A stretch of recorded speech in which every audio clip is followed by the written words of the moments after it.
एक समय की बात है। एक गांव में रवि नाम का एक दूध वाला रहता था। अपने लालची स्वभाव के लिए जाना जाता था। उसके पास एक गाय थी जो पूरे गांव में सबसे स्वादिष्ट और अधिक मात्रा में दूध देती थी।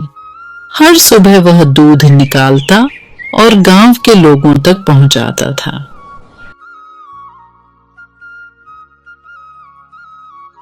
आज बड़े थके थके महसूस हो रहे हो, क्या हुआ? आज कितने की कमाई हुई? ठीक ठाक कमाई हुई है। हमारा दूध पूरे गांव में सभी को पसंद आता है, पर फिर भी दूध से ज्यादा कमाई नहीं हो पा रही है। कोई बात नहीं, हमारा दूध लोगों को पसंद तो आ रहा है, वही बहुत है। हमारा खर्चा तो सही चल ही जाता है। पर सुशीला, एक दिन रवि को यह एहसास हुआ कि गांव वालों को उसके गाय का दूध बहुत पसंद आ रहा है। इस बात से उसे बहुत खुशी होती है और उसके लालची दिमाग में एक उपाय आता है। वह सोचता है कि अगर मैं दूध में पानी मिला दूं, तो मैं अपना मुनाफा बढ़ा सकता हूं और किसी को पता भी नहीं चल। उस दिन के बाद से रवि गांव वालों को दूध पहुंचाने से पहले उसमें पानी मिला देता था। उसे लगने लगा था कि वह बहुत चालाक हो गया है और उसके इस काम के बारे में किसी को नहीं पता चलेगा। हे भगवान, तुम ये क्या कर रहे हो? दूध में पानी क्यों मिला रहे हो? अरे सुशीला, धीरे बोल, किसी को पता चल जाएगा। पर तुम ये क्या कर रहे हो? दूध में पानी मिलाकर सही नहीं कर रहे हो। हमारा खर्चा तो चल ही जाता है ना।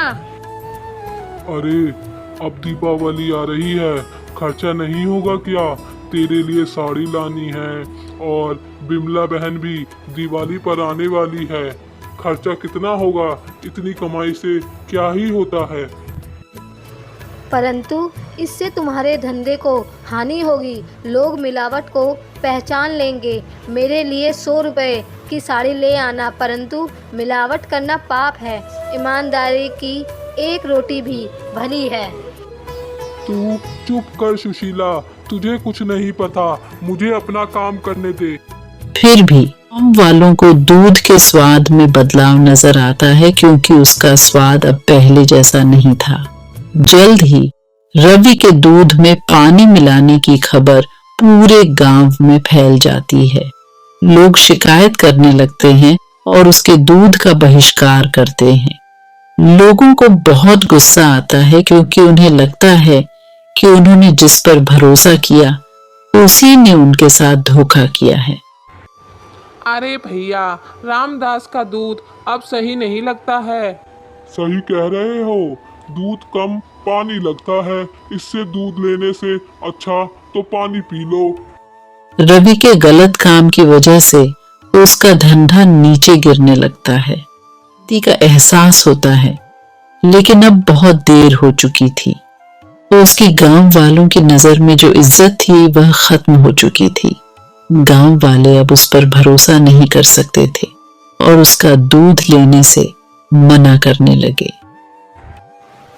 हमें नहीं चाहिए दूध, इतना पानी मिलाते हो, इतना लालच भी क्या सही है? हम तो पूरे पैसे देते हैं, तो दूध में इतना क्यों मिलावट करते हो? ए भगवान, ये क्या हो गया? ये मेरे से कितनी बड़ी गलती हो गई। मैंने तो कहा था लालच बुरी बला है। जो थोड़ा बहुत अपना खर्चा चलता था वो भी बंद हो गया। सुशीला, अब क्या होगा?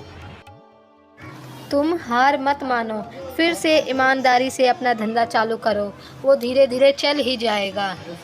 अपने की पर शर्मिंदा होकर रवि ने फैसला किया कि वह अपने काम करने के तरीके बदलेगा।